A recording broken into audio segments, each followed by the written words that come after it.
C'est une route qui mène à la joie. C'est le chemin qui remplit de foi. Sans aucun doute, je marche à grands pas. Qui mène à la paix, du roi des rois. Qui mène à la paix, du roi des rois. Qui mène à la paix, du roi des rois.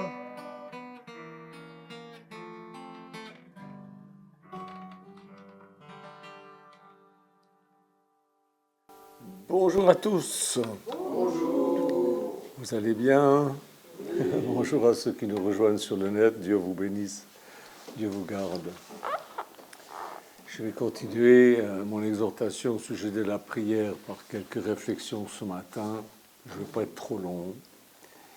On va lire Jean 17, 1. Jésus leva les yeux au ciel et pria. Vous voyez, Jésus, quand il était sur terre, il n'y a pas deux ou trois dieux, il y a un seul Dieu. Mais quand Jésus était sur terre, il était pleinement Dieu et pleinement humain. Donc il priait en tant qu'humain. Vous voyez ce que je veux dire? Mais il n'y a pas trois dieux, il n'y a pas deux dieux, il n'y a qu'un seul Dieu.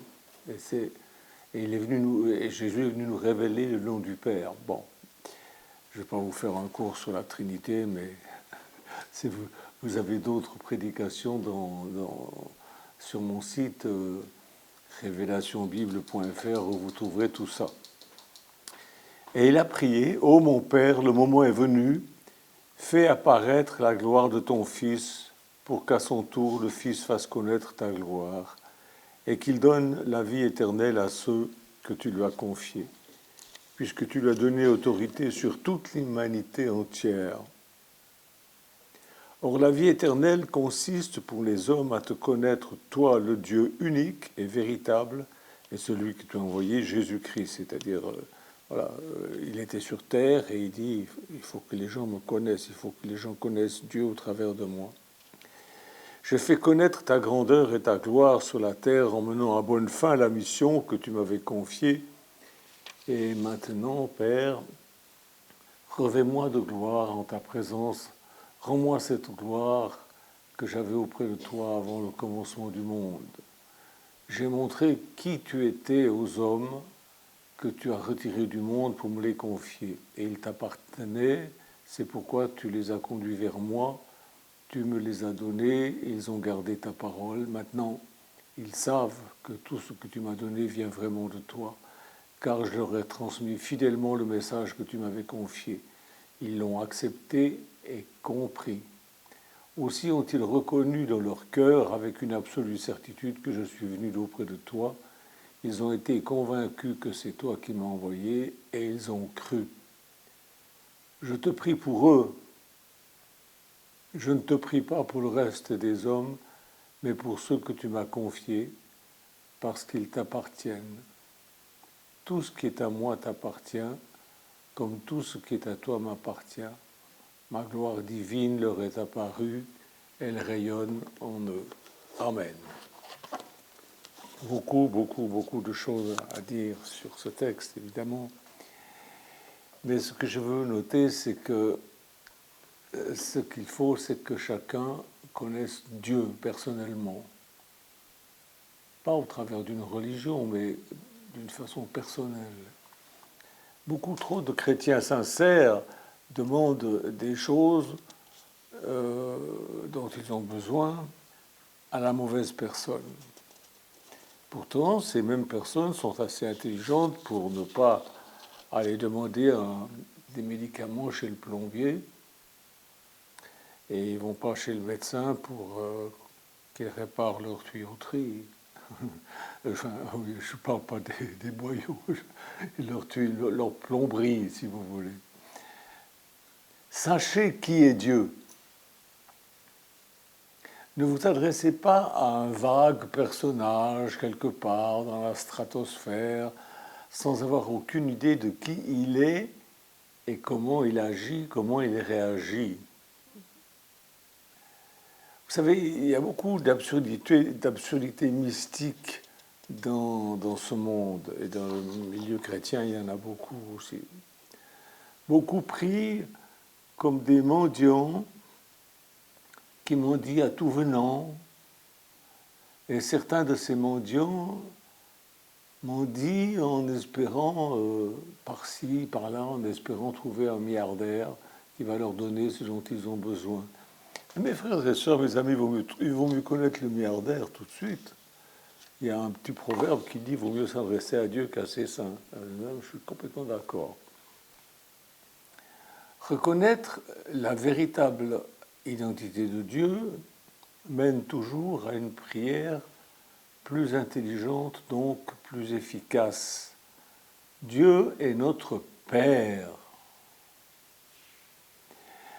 Savez-vous ce que signifie le mot oblong? Eh bien, le mot oblong définit une chose qui est plus large que longue.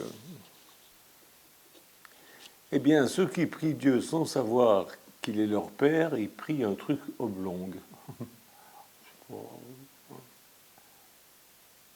Un truc qu'ils imaginent.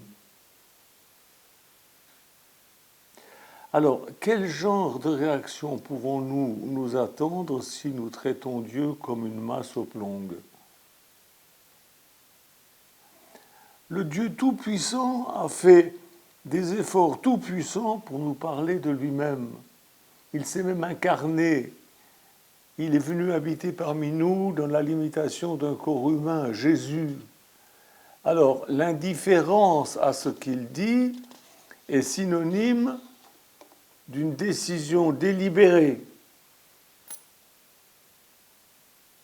C'est dangereux.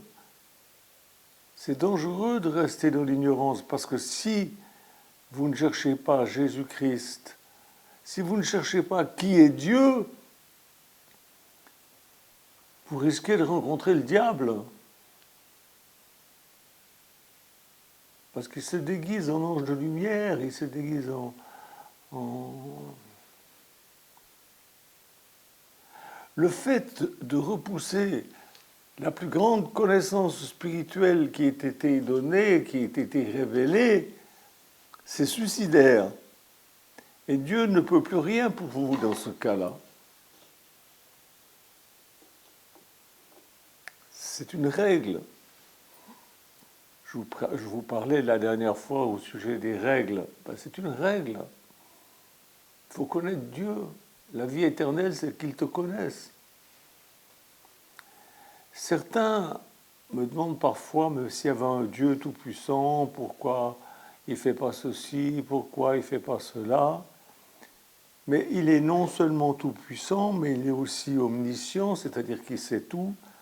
Il est saint et il est juste et il nous a confié des choses à faire. C'est à nous, nous avons des choses à faire.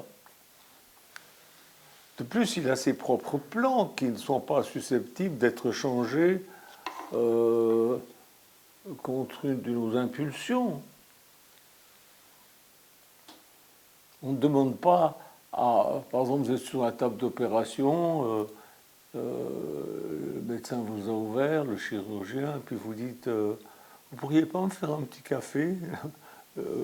Non. Il faut aller dans la direction du courant de Dieu, faire les choses en leur temps, d'une façon intelligente.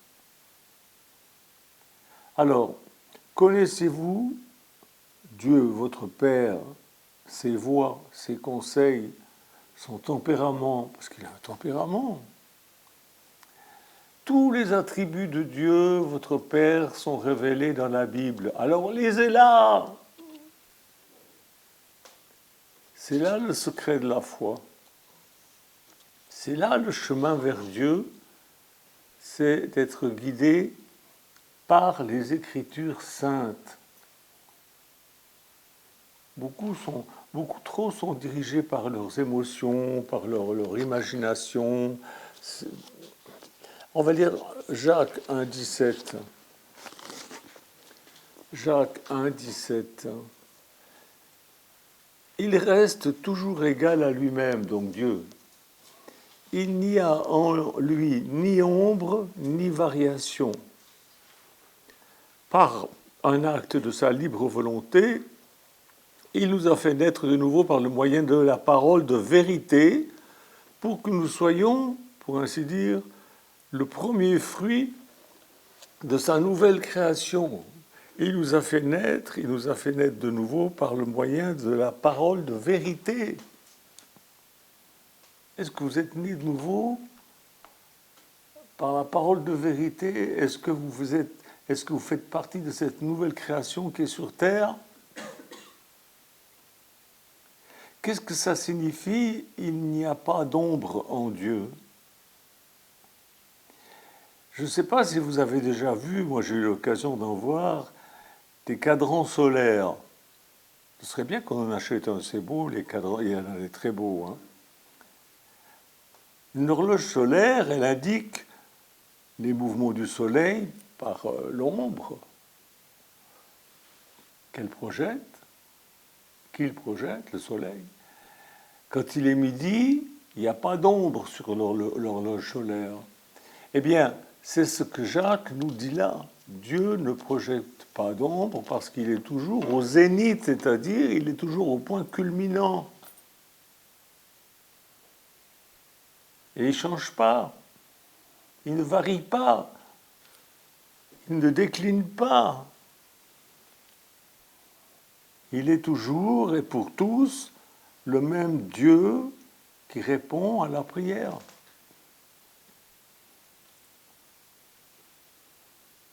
Alors, jusqu'à Jésus, les Juifs ne priaient pas Dieu, leur Père. C'était leur Père, mais pour eux, ils avaient une perception tellement élevée de Dieu que Dieu leur semblait, pour ainsi dire, inaccessible. Mais Jésus est venu pour nous parler de notre Père.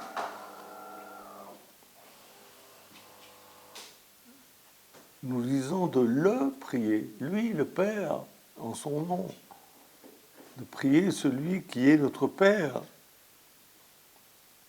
Il ne dit pas de faire la prière notre Père qui est aux cieux, que ton nom soit sanctifié tous les jours. Il dit qu'il faut prier notre Père. Il faut lui demander à lui ce dont vous avez besoin au nom du Seigneur Jésus-Christ. Les prêtres juifs laissaient croire qu'ils connaissaient Dieu. Ils considéraient le peuple comme une bande ils le disent eux-mêmes, hein, d'ignards. Enfin, ils le disaient, je ne sais pas s'ils le disent toujours. Le peuple ne connaissait Dieu que de seconde main, c'est-à-dire par l'intermédiaire des prêtres. En réalité, les Juifs priaient et prient encore en leur propre nom. Regardez dans Psaume 132, 1. « Éternel, souviens-toi de David. »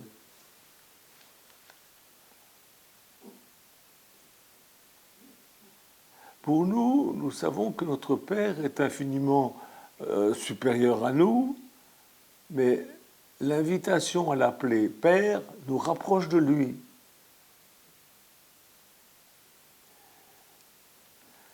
Les Hébreux qui s'étaient convertis à Jésus, les Juifs qui s'étaient convertis à Jésus, devaient être pris par la main pour être conduits dans cette relation nouvelle. On va lire ça dans Hébreux chapitre 4, verset 14. Vous voyez ce qu'il est dit là? 4, 14.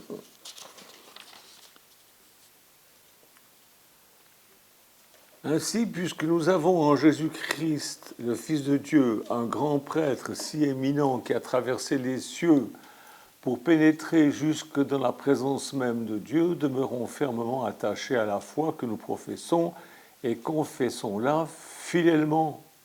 C'est-à-dire, parlons-en fidèlement. En effet, notre grand prêtre n'est pas incapable de comprendre nos faiblesses et de sympathiser avec nous. Au contraire, il a connu toutes nos épreuves. À tous égards, il a été soumis absolument aux mêmes tentations que nous, et pourtant il est resté sans péché. Jésus, c'est Dieu venu de la chair nous montrer comment doit vivre un vrai homme. Approchons-nous donc de son trône avec une grande confiance, avec une libre et joyeuse assurance, nous y trouverons compassion et grâce et nous obtiendrons le secours nécessaire au bon moment. Et puis il y a un autre texte qui se trouve dans Hébreux 10, 19. Et il est obligé de leur expliquer parce que ils ne savaient pas, hein, au début du christianisme, les gens n'avaient... Heureusement qu'ils ont eu l'idée, l'inspiration d'écrire. Alors, Hébreux 10, 19. Ainsi donc, mes frères, parce que Jésus a versé son sang, nous avons un libre accès au sanctuaire éternel. Sa mort nous donne l'assurance de pouvoir pénétrer dans le lieu très saint. Il en a frayé le chemin, un chemin nouveau qui nous mène à la vie au-delà du voile du sanctuaire. Vous savez que dans le temple, il y avait l'endroit saint, super saint, là où il y avait l'arche de l'Alliance avec le propitiatoire, et il n'y avait que le grand Manitou qui pouvait entrer une fois par année, c'est tout dedans. Et encore, on y attachait une chaîne au pied parce que si jamais il avait péché, il mourait sur place. C'était grave. Hein. Mais Jésus, il a frayé le chemin, un chemin nouveau qui nous mène à la vie au-delà du voile du sanctuaire. Ce voile, il s'est déchiré quand Jésus est mort. Du haut en bas. C'était pas un voile, hein, c'était plus qu'un tapis, c'était très épais. Hein. Il a pu l'inaugurer parce qu'il a pris sur lui la nature humaine et qu'il a offert son corps en sacrifice.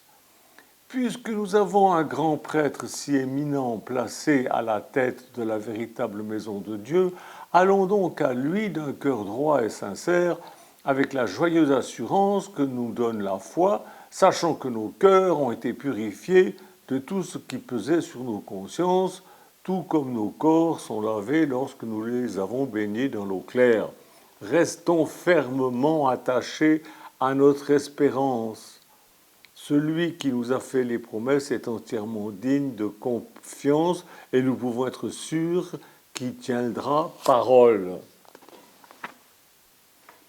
Dieu veille sur sa parole, Jésus veille sur sa parole pour l'accomplir. Vous savez, lorsque Jésus a enseigné à prier à ses disciples, ça a fait d'eux une espèce nouvelle. Une espèce qui prie pour tout et toujours. Regardons Jean chapitre 16. Jean chapitre 16.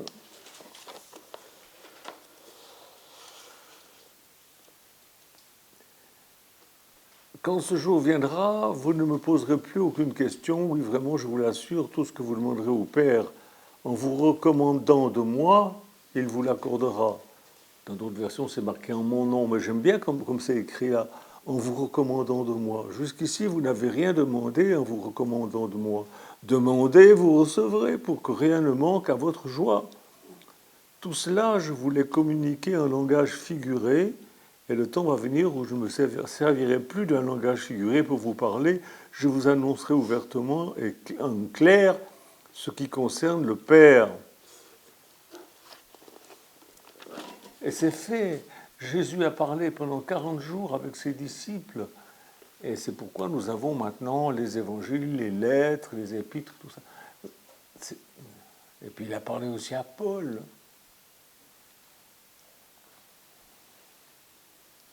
Jésus nous a ouvert la porte du ciel, il a tracé une route nouvelle vers Dieu. Entrez!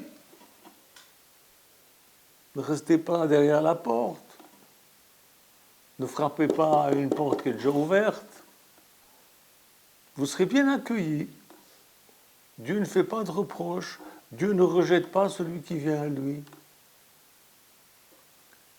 Dans le Nouveau Testament, le mot prière en grec, excusez-moi l'accent, c'est prosoche. Et il est utilisé 120 fois.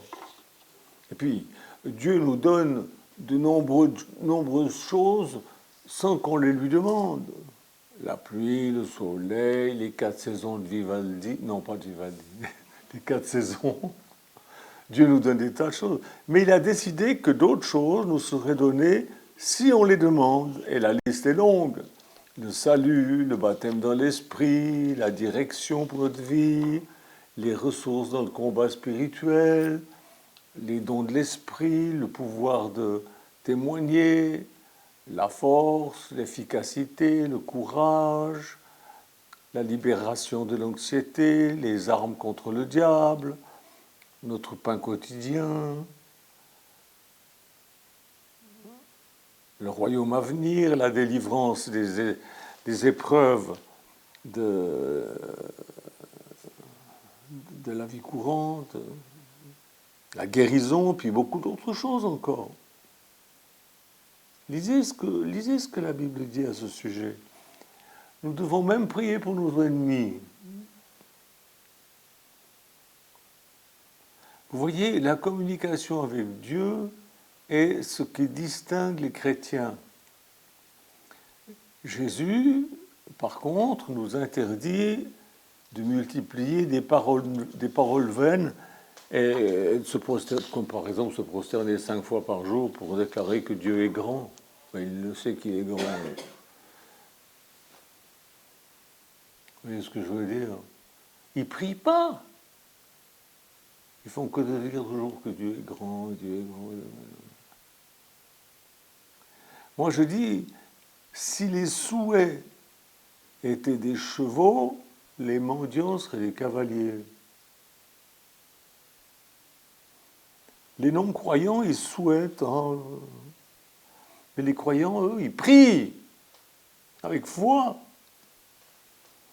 Les non-croyants souhaitent, ah, si seulement. Le croyant se réjouit dans l'espérance de la gloire de Dieu. C'est très différent. Romains 5, je ne l'ai pas noté, Romains 5, 2. Je vais vous le trouver. Romains 5, 2.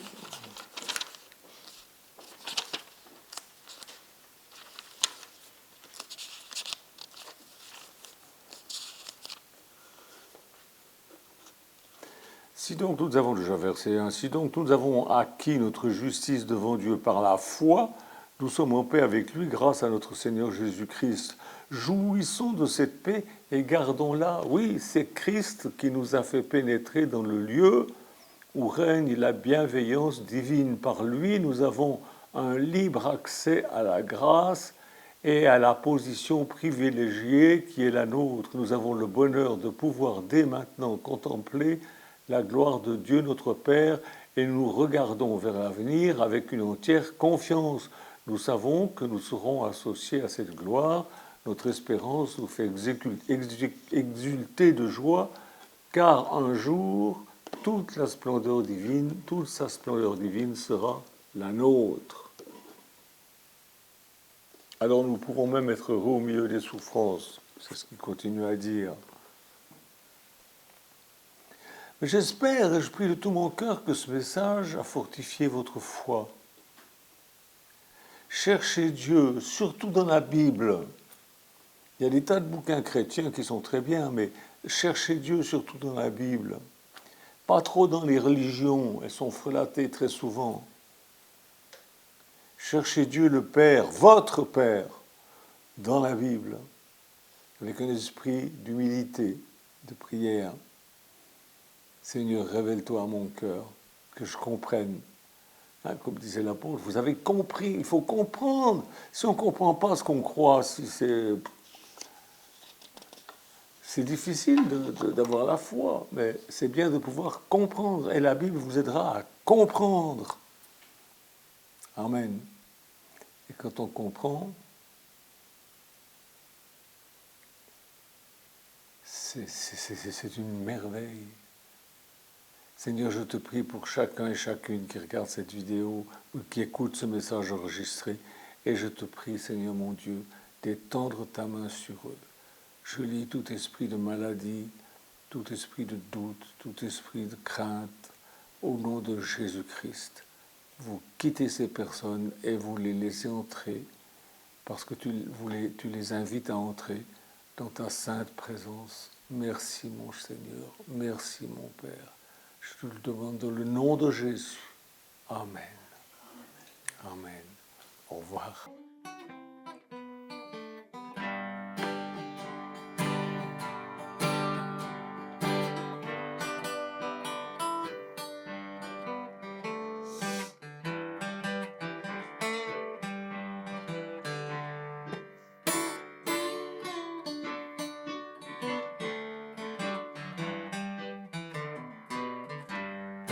C'est une route qui mène à la joie, c'est le chemin qui remplit de foi. Sans aucun doute, je marche à grands pas qui mène à la paix du roi des rois. C'est une route qui mène à la joie, c'est le chemin qui remplit de foi. Sans aucun doute, je marche à grands pas qui mène à la paix du roi des rois. L'habitude n'effacera pas mes rêves, la certitude me gagne et me relève. L'amour me donne la foi du vrai, Jésus dirige mes actions de paix. C'est une route qui mène à la joie, c'est le chemin qui remplit de foi. Sans aucun doute, je marche à grands pas qui mène à la paix du roi des rois. C'est une route qui mène à la joie, c'est le chemin qui remplit de foi. Sans aucun doute, je marche à grands pas qui mène à la paix du roi des rois. Voici la marche que je suis chaque jour. Ma seule religion, oui, c'est l'amour. L'amour de Jésus pour moi. L'amour qui a été jusqu'à la croix. C'est une route qui mène à la joie, c'est le chemin qui remplit de foi. Sans aucun doute, je marche à grands pas qui mène à la paix du roi des rois. C'est une route qui mène à la joie, c'est le chemin qui remplit de foi. Sans aucun doute, je marche à grands pas qui mène à la paix du roi des rois. Qui mène à la paix du roi des rois. Qui mène à la paix du roi des rois.